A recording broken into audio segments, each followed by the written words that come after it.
사실 정직됐어야 되는 분인데. 아니, 이명박 대통령 강원이 정직이라고 해서 저희가 오늘 네. 2부 진행하면서 제작진이 방언을 적어야 되겠다, 우리도. 예. 예.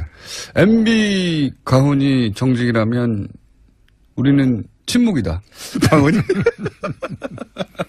예. 침묵 또는 뭐 겸손 이런 거 있지 않습니까? 네. 자, 방언을 좀 정해 주십시오. 예. 배려. 저희 방송의 방언은 배려, 사랑, 침묵. 이런. 좋네요. 예. 네. 겸손. 뭐 침묵은 불가능하고. 엄숙. 그쪽도 뭐 정직이라는데요. 예. 네. 정직을 이길 수는 없다고 봅니다.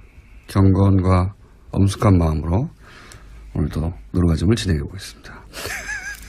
자, 또 한 주간의 사건도 아주 많은데 정치권 얘기부터 좀 해볼까요? 네. 이제 홍준표 대표가 9명이 복당하고 나서 어깨에 힘이 좀 들어갔어요. 예. 그렇죠? 네. 예. 자신감에 채식도 나왔네. 방언이 채식이라고. 그건 어울리는 거네요. 방언. 불가능한. 저희 방언을 좀 정해 주십시오. 항상 방언을 정할 때는 이명박 대통령 가훈이 정직이라는 걸 생각하시면서 저희 방언을 정해 주시면 되겠고. 홍준표 대표가 자신감이 넘쳐가지고 유승민 대표가 예방을 하겠다는데 이제 거절을 했어요. 네. 어떻게 보십니까? 정당이 아니다. 바른정당 배신자 집단이지 이렇게 얘기했는데. 예, 저는 자유한국당이 문을 닫아야 된다고 생각합니다. 사실 우리가 돌이켜보면은 제가 볼 때 홍준표 대표 자리에 박근혜 전 대통령이 앉았다면 어떻게 했을까? 저는 당 일단 해산했을 것 같아요. 왜냐하면 지난 2002년 차떼기 사건 때 보면은 몇백억 돈 받은 거 그것도 큰 문제였지만은 그것 때문에 당 간판을 떼가지고 그리고 당 재산 그 당시 그 중앙당 11층짜리 건물 팔았죠. 그거 헌납했지 않습니까? 또 천안의 연수원도 헌납하고 17개 광역시도에 있는 거 다 헌납했지 않습니까?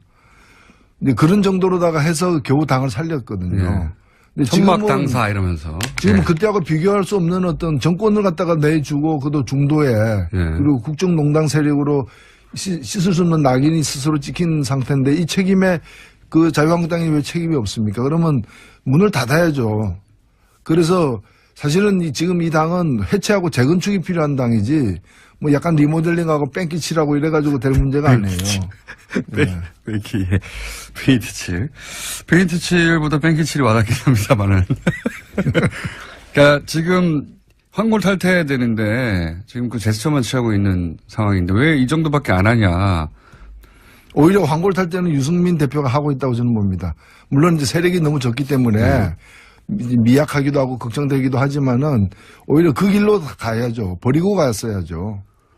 유승민 대표가 이제 하태경 의원 이야기는 사람이 좀 많이 변해가고 있다. 뭐 아마도 유승민 모든 정치인이 뭐 장점과 단점이 있지만 유승민 대표가 이제 스킨십이 좀 부족하고 그랬던 것 같습니다. 그런 말들이 있었는데 그렇게 변해가고 있다. 뭐 그런 얘기를 하고 있는데 그러면서 안철수 대표를 만났잖아요.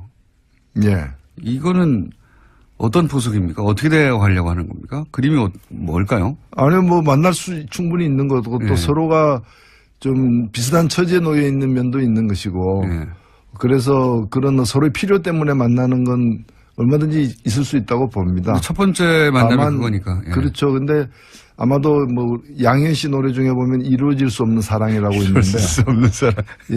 뭐, 끝내 완전 통합이나 이런 거는 힘들지 않을까, 보입니다. 안철수 대표 쪽에서 오히려 더, 뭐랄까요. 간절한 것 같아요, 지금. 그렇죠. 전혀 뭐 손해볼 게 없는 게임이라고 보고 있는 거죠. 흡수, 합병. 흡수합병. 더 나쁘지 않다고 이렇게 보는 거죠. 사실상 사람들은 당대당 통합이라 하더라도 흡수합병처럼 보이겠죠. 근데 그게 실제로 가능한가에 대해서는 의문이 있는 것이. 그 국민의당 그렇게 되려면 그게 완전 통합이라는 이런 수준으로 간다면은 조용히 이렇게 몇 명이 들어와서 숫자가 늘어나는 정도가 아니라 어떤 그 정체성까지도 이렇게 서로 타협을 해야 되는 상황까지 간다면은 호남을 갖다가 버리고서나 가능한 일이 아니겠는가라는 거고, 바른정당도 작긴 하지만은 바른정당 내에서 이대로 가기 힘들다라고 하는 분들은 다 국민의당으로 가자는 게 아니고 자유한국당으로 가자는 거거든요. 그 이탈파들은, 이탈 예정파들은. 그렇기 때문에 그걸 양당의 통합을 강행하려면은 바른당에서도 그 영남 쪽 어떤 근거를 두는 분들을 그 떼놓고 가야 되는, 온전히 두 당이 있는 대로 합해지긴 힘든 그 조기에. 안철수 대표는 그것까지도 괜찮다고 생각하시는 게 아닐까 싶은 행보인 것이,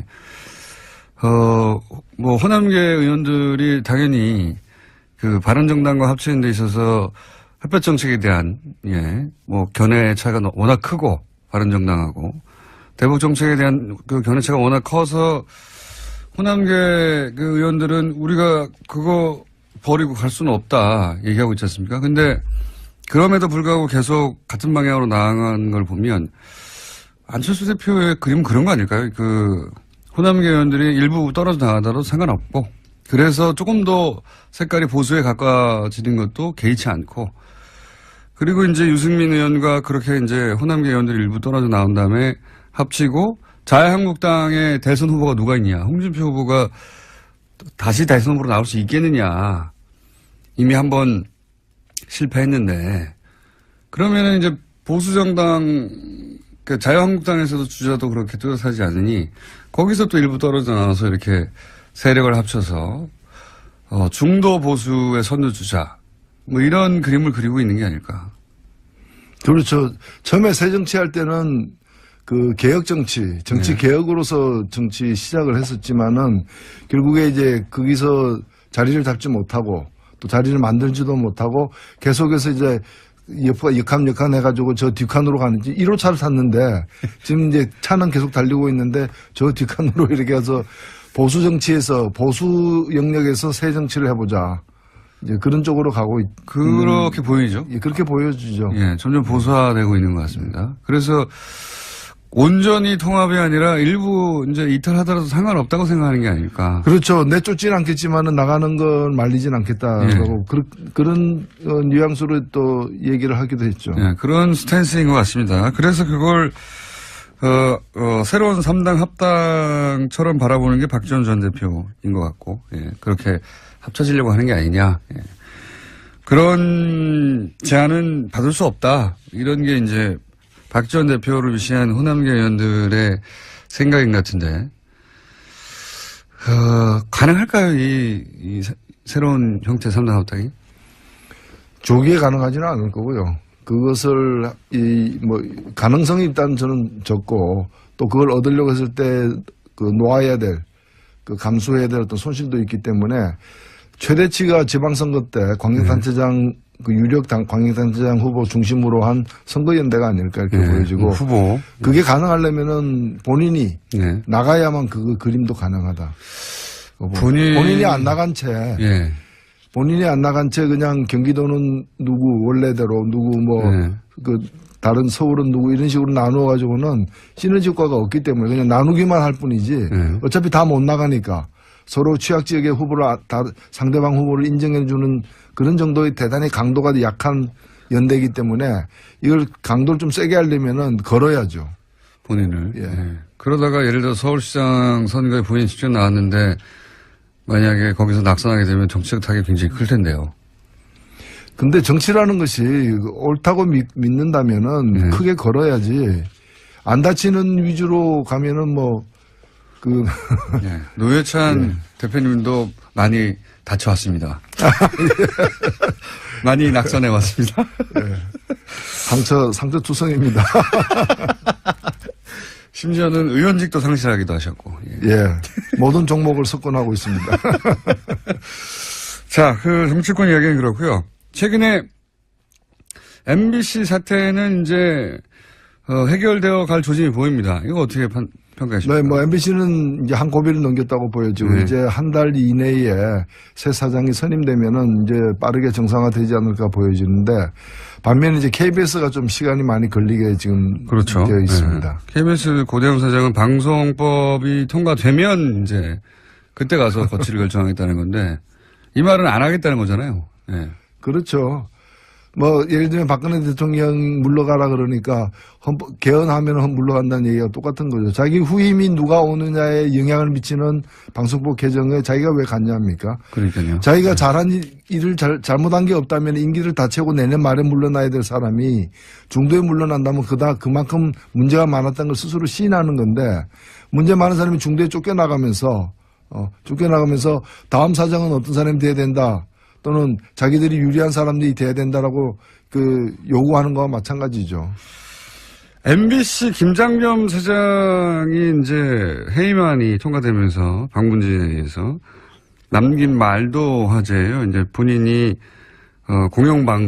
방송의 중립 또는 뭐 방송의 독립성을 지키지 못하고 이렇게 물러나게 돼서 순간에 굉장히 안타깝다.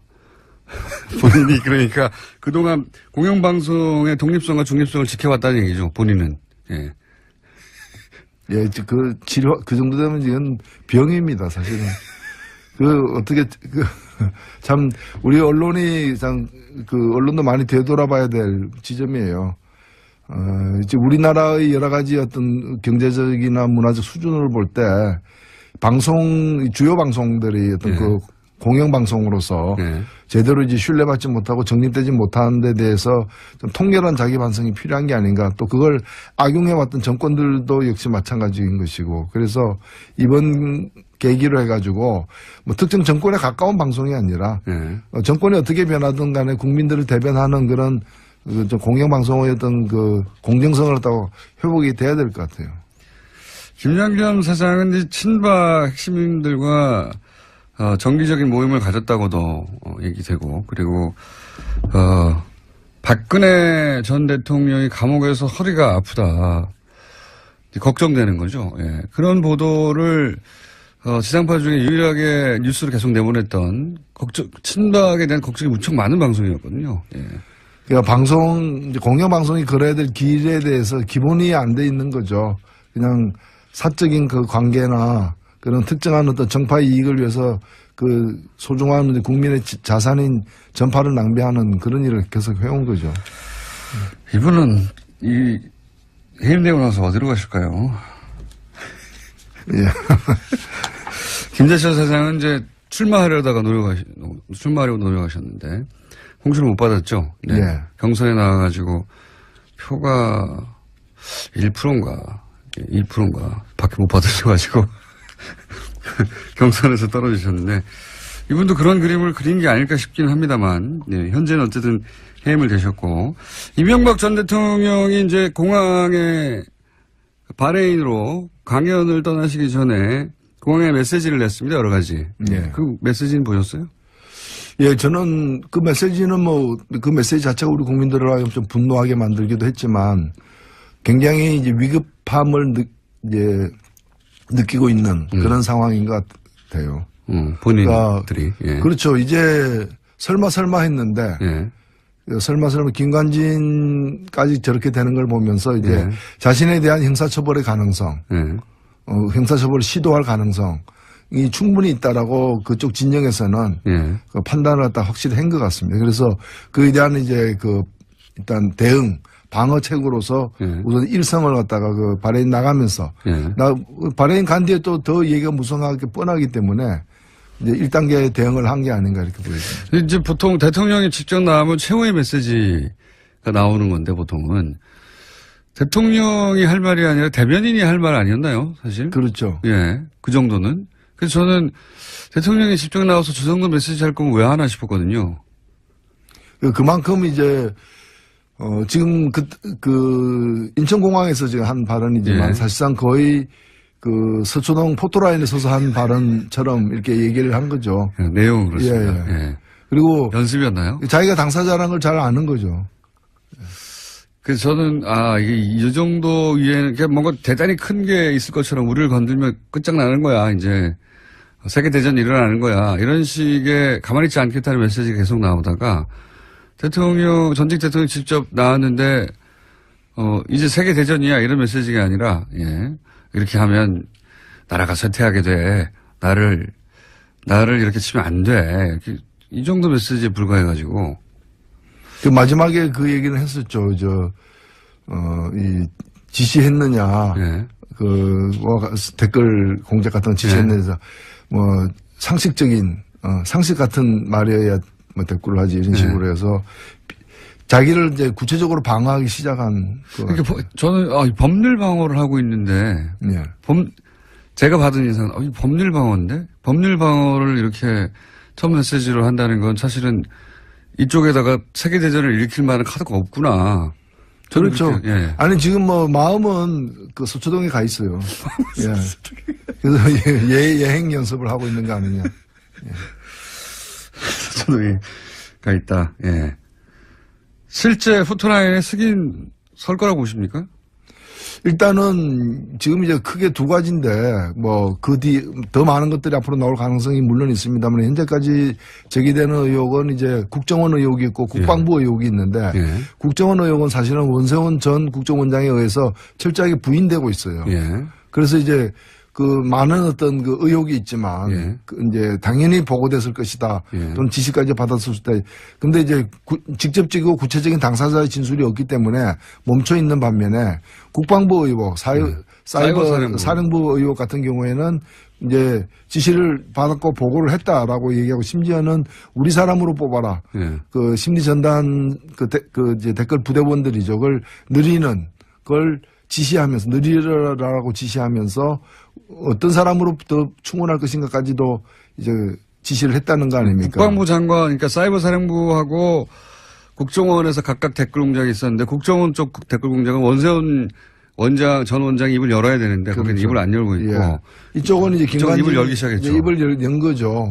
그러면 이제 그 구체적 진술이 있었던 겁니다. 그러면 거기에 대해서 어쨌든 내가 진술을 그렇게 지시한 거다라고 시인하든가 아니면 내가 지시한 말의 뜻은 딴 내용이었다라고 이렇게 발뺌하거나 어쨌든 진술을 할 필요가 생긴 거죠. 그렇죠. 그래서 그 진술을 갖다가 서면으로 받느냐 출두시켜서 받느냐 아니면은 이제 출장 나가서 받느냐에 따라 이제 방법론만 남아있을 뿐. 남아있을 뿐 진술 받는 거는 불가피하다. 현재까지는. 그래야 이제 수사가 매듭이 지어지다 그 다음 페이지로 넘어갈 수 있다라는 거죠. 그렇죠. 예, 당사자니까.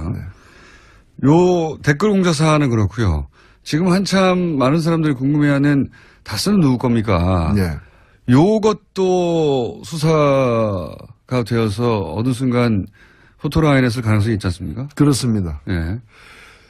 일단은 수사는 수사 진척 정도를 우리가 알 수 없고 알 수 없긴 합니다만은 지난 국정감사에서 서울중앙지검장이라거나 또는 검찰총장이라거나 법무부 장관이 한 발언에 따르면은 이것을 수사 못할 이유가 없다라는 거고 문제가 발견되면 해야 한다. 해야 된다는 거죠. 그래서 이미 게시되었는지 안 됐는지도 확인이 지금 안 되고 있는 상황이죠.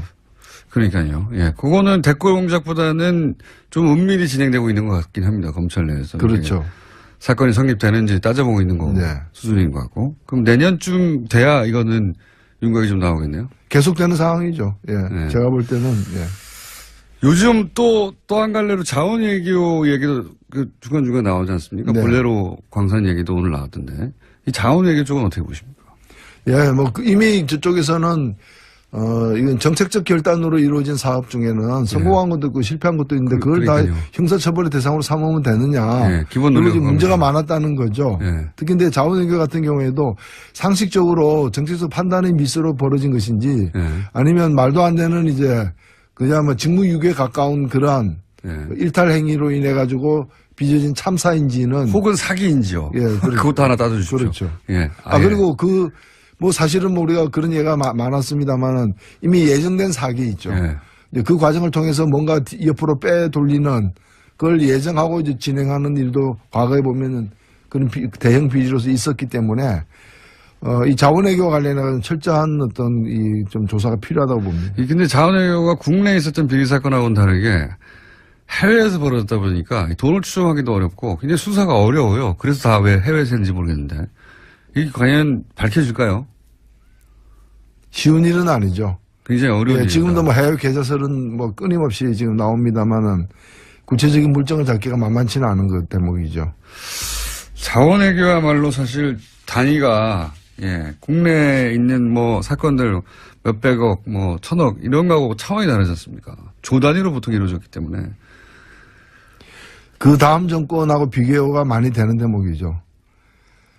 박근혜 정부는 워낙에 뭘 안 했기 때문에 뭐 미용 시술이나 이런 거 소소한 거 말고는 한 게 별로 없기 때문에 크게 한 게 K스포츠 미르재단 이런 정도였던 거죠. 그러니까 그 여러 가지로 이제 법을 어긴 거에는 문제지만 규모는 그렇게 크지 않은 반면에 민간인이 딱 껴서 잡힌 거죠. 그 전 정부는 굉장히 큰 걸 많이 했죠. 시스템적으로 했습니다. 이게 훨씬 더 많은 세금이 날아가고 지금까지도 피해를 입히고 있는 건데 이거를 해결하기가 정말 어려워요. 네, 뭐 길고 짧은 건 대봐야 알죠. 뭐 지금까지 잘 감춰왔다 해서 앞으로 안 드러나라는 부분은 없는 거니까요. 자, 자원외교가 정말 어렵습니다. 내용도 어렵고 해외에서도 벌어졌고 검증하기도 어렵고 이거는 정책에 불과했다. 정책적 실패 이렇게 해버리면 그렇게 방어해 왔습니다. 지금까지. 네. 7, 8년간 그렇게 방어해 왔는데 문재인 대통령 최근에 이제 해외 순방은 종합적으로 어떻게 평가하십니까? 일단 뭐 무난하게 취임 6개월 만에 굉장히 외교적으로 이제 힘들고 어려운 맞습니다. 그리고 대단히 복잡하고 대단히 이제 좀 불안정한 고차원 방정식을 물려받았죠 사실. 근데 일단은 뭐 대미 관계나 대중 관계를 중심으로 해가지고 초기 좀 이 뭐 진화가 된 건 아닌가. 봉합 수준이 된 것 같아요. 그래서 상당히 저는 뭐 다행스러운 결과다 이렇게 생각됩니다. 신남방 정책 이건 뭡니까? 어떻게 보십니까? 신남방 정책은 지금 제가 볼 때는 미국은 기본적으로 중국을 가상의 어떤 적으로 삼고 있는 것이고 이 중국에 대응하는 전략 중에서 이제 아시아 지역에서 특히 남방아시아 지역에서 중국과 국경을 맞대고 있는 나라들 중에 중국과 갈등을 빚고 있는 나라 여러 나라들이 있는 거거든요. 그래서 중국을 포기한다는 거 아니에요? 그래서 그 나라들과의 어떤 관계 개선 내지 어떤 그런 또는 이제 영토 분쟁에 이제 미국이 직접 그렇죠. 사실은 굉장히 직접적으로 개입을 하고 있지 않습니까? 미국의 어떤 그 전략 자산들이 출몰 한다거나 해가지고 그래서 그런 유대 관계를 맺는 일인데 저는 이 한미동맹하고도 관계없는 일이에요. 왜냐하면 한미동맹이란 거는 북한을 가상의적으로 해서 북한이 쳐들어올 때 같이 대응한다는 개념인데 그래서 우리가 이라크 가거나 이런 거는 한미동맹하고 관계없는 거거든요. 그럼 미국이 다른 지역에서 벌이는 전쟁에 우리가 자동 개입할 수 없게 돼 있기 때문에 그래서 근데 이 문제는 이 남방정책에는 묘하게도 미국과 일본이 군사적인 어떤 유착 관계를 통해 가지고 이 남방정책을 같이 펴고 있어요. 근데 여기에다가 인도까지 그렇죠. 가지고 센카쿠 열도 같은 것만 하더라도 중국과 일본의 영토 분쟁이잖아요. 그럼 그게 우리가 그럼 일본하고 같은 편에 쓸 것인가? 그 말이 안 되는 얘기죠. 우리는 개입할 수가 없고 개입할 필요도 없는 건데. 문재인 정부가 이 제안에 대해서 일단 유보의 자세를 취한 거는 굉장히 잘했다고 봅니다. 그래서 이 부분은 냉철하게 우리 국익을 중심으로 해가지고 일본과는 군사동맹은 아니다. 딱 그렇죠. 끊었고. 우리가 미국하고의 군사동맹은 유지하더라도 그것이 일본과 군사동맹 맺으면 그럼 독도 어떡합니까? 독도 인정합니까? 인정 안 하고 있잖아요. 독도에 일본 좀 순시선이가 들어오게 되면 우리는 군사적으로 대응해야 되는데 그럼 한일 동맹하면 어떻게 되는 겁니까? 그리고 한미일 동맹하면 미국은 어느 편에 씁니까? 이런 것들이 다 정리가 안 돼 있기 때문에 대단히 우리는 신중할 수밖에 없는 거죠. 근데 아세안, 이제 북미 관계는 그런데 아세안에 가서 지금 방점을 두고 있잖아요. 최근에는 신남방 정책이라고 아세안도 굉장히 복잡하기 때문에 나라마다 다 다르고 하기 때문에 우리가 개별적으로 그러니까 하나의 어떤 노선을 가지고 거기에 동조할 수 있는 국가들하고만 관계를 가깝게 하는 것이 아니라 또 우리도 여러 가지 강온 전략 여러 가지 또는 그 가볍고 무겁고 이런 여러 가지 대응의 카드를 가지고서 개별 국가와의 어떤 유대를 강화하는 게 좀 중요하다고 봅니다. 이 아세안하고는 우리가 워낙 사실은 멀리 느껴가지고 사실 아시아에 있는데도 불구하고 미국보다 훨씬 가깝잖아요. 그 나라들이 전부 다.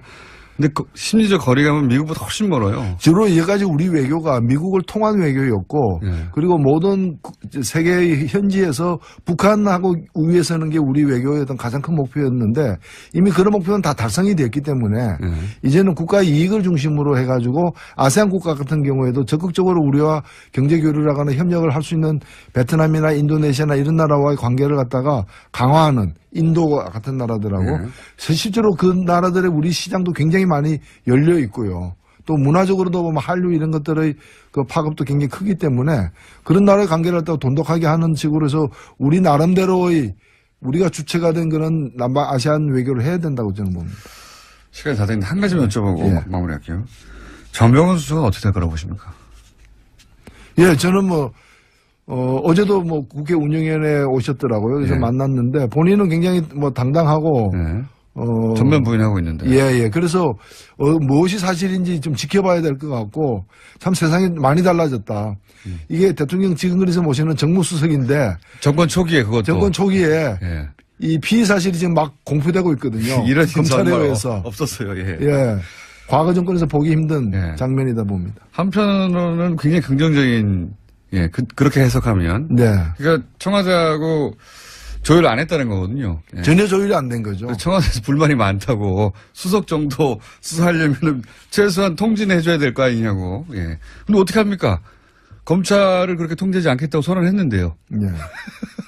우명우도 없고. 전병훈 수석이 이런 건 있는 것 같습니다. 본인이 스스로는 무죄라고 하는데 그걸 입증하기도 쉽지 않고 유죄를 입증하는 것도 만만치 않고 저는 그럴 거라고 봅니다. 이 사안은. 이 문제는 이런 거는 유죄가 입증돼야지 무죄가 입증되는 건 아닙니다. 그렇죠. 문제 제기하는 쪽에서 이걸 갖다가 입증을 해야 되는 거죠. 근데 방어하기도 만만치 않은 사안이라고 저는 봅니다. 자, 벌써 시간이 한참 지났네요. 저희는 겸손하고 침묵을 지키는 방송입니다. 방운 침묵. 이 오클랜드에서 보내왔네요. 아, 오클랜드에서 청취자 한 분이 직접 그림을 그려가지고 뉴스 공장에 보내온 커리커처인데 이게 굉장히 잘 그린 것 같아요. 얼굴이 제가 한 3분의 1밖에 안 되네. 예리하기 짝이 없는 그림입니다. 저희가 페이스북에 올리겠습니다. 지금까지 정의당 노회찬 원내대표였습니다. 감사합니다. 네.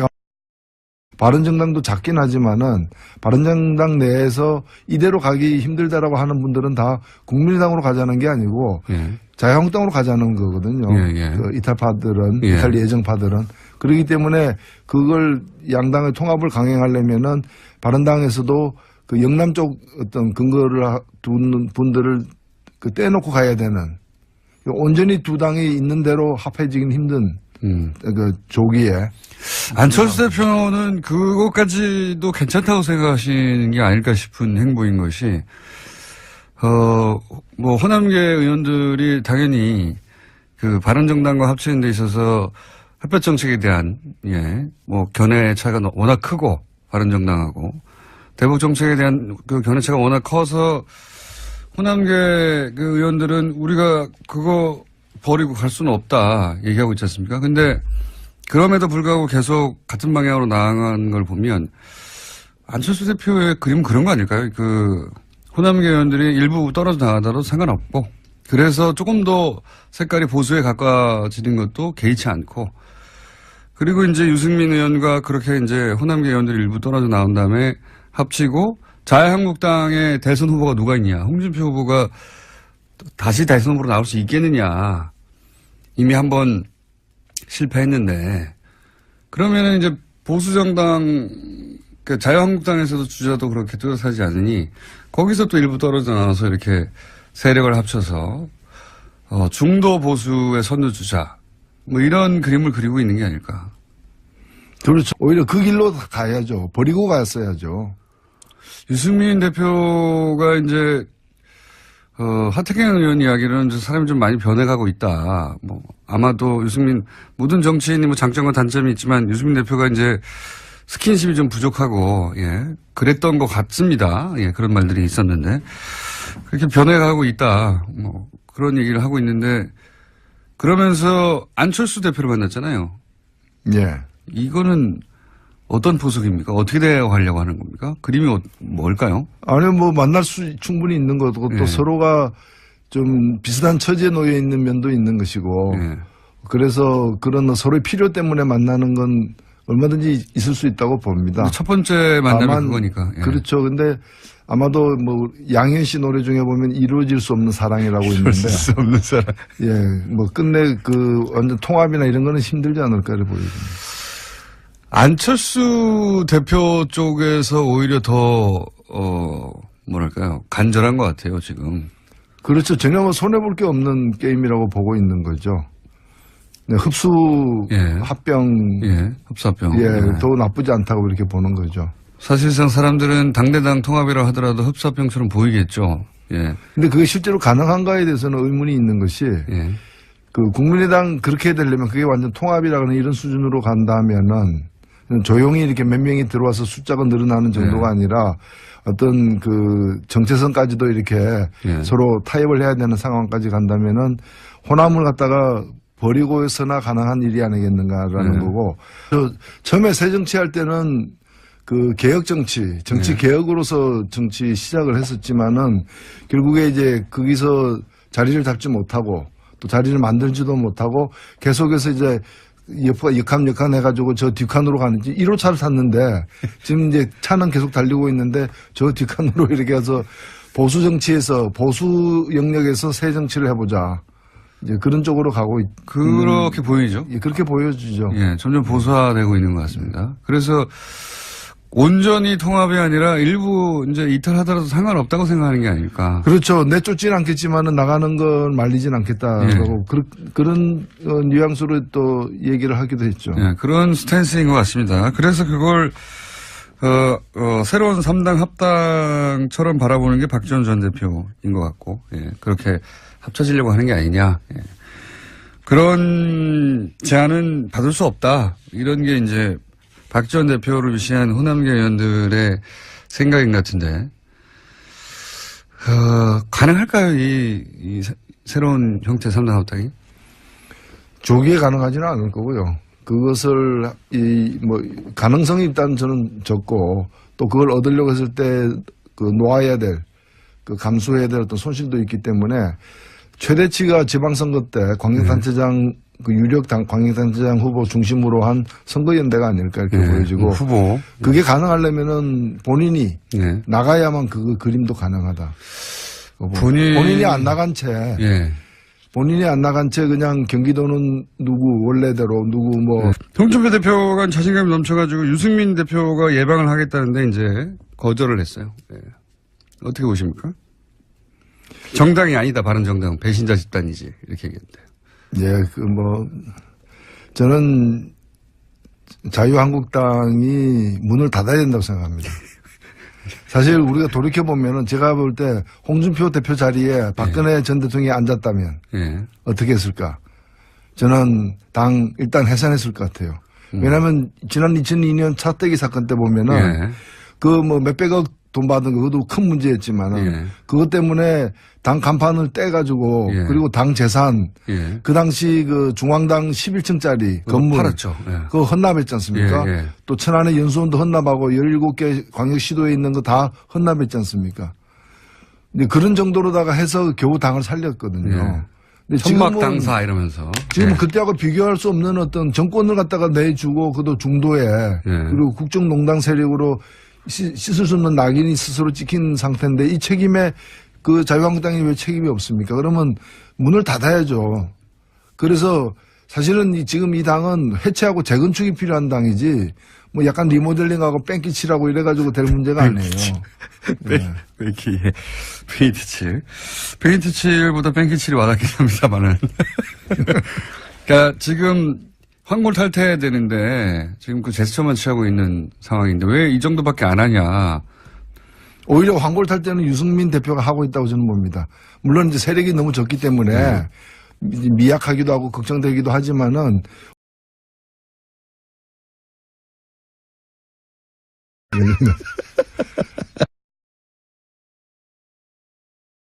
사실 정직 됐어야 되는 분인데. 아니, 이명박 대통령 가훈이 정직이라고 해서 저희가 오늘 네. 2부 진행하면서 제작진이 방언을 정해야 되겠다, 우리도. 예. 예. MB 가훈이 정직이라면 우리는 침묵이다. 방언이. 예. 침묵 또는 뭐 겸손 이런 거 있지 않습니까? 네. 자, 방언을 좀 정해 주십시오. 예. 배려. 저희 방송의 방언은 배려, 사랑, 침묵. 이런 좋네요. 예. 겸손. 뭐 침묵은 불가능하고. 엄숙. 그쪽도 뭐 정직이라는데요. 예. 정직을 이길 수는 없다고 봅니다. 경건과 엄숙한 마음으로 오늘도 노루가즘을 진행해 보겠습니다. 자, 또 한 주간의 사건도 아주 많은데 정치권 얘기부터 좀 해볼까요? 네. 이제 홍준표 대표가 9명이 복당하고 나서 어깨에 힘이 좀 들어갔어요. 예. 그렇죠? 네. 예. 자신감에 채식도 나왔네. 방언의 채식이라고. 그건 어울리는 거네요. 방언. 불가능한. 저희 방언을 좀 정해 주십시오. 항상 방언을 정할 때는 이명박 대통령 가훈이 정직이라는 걸 생각하시면서 저희 방언을 정해 주시면 되겠고.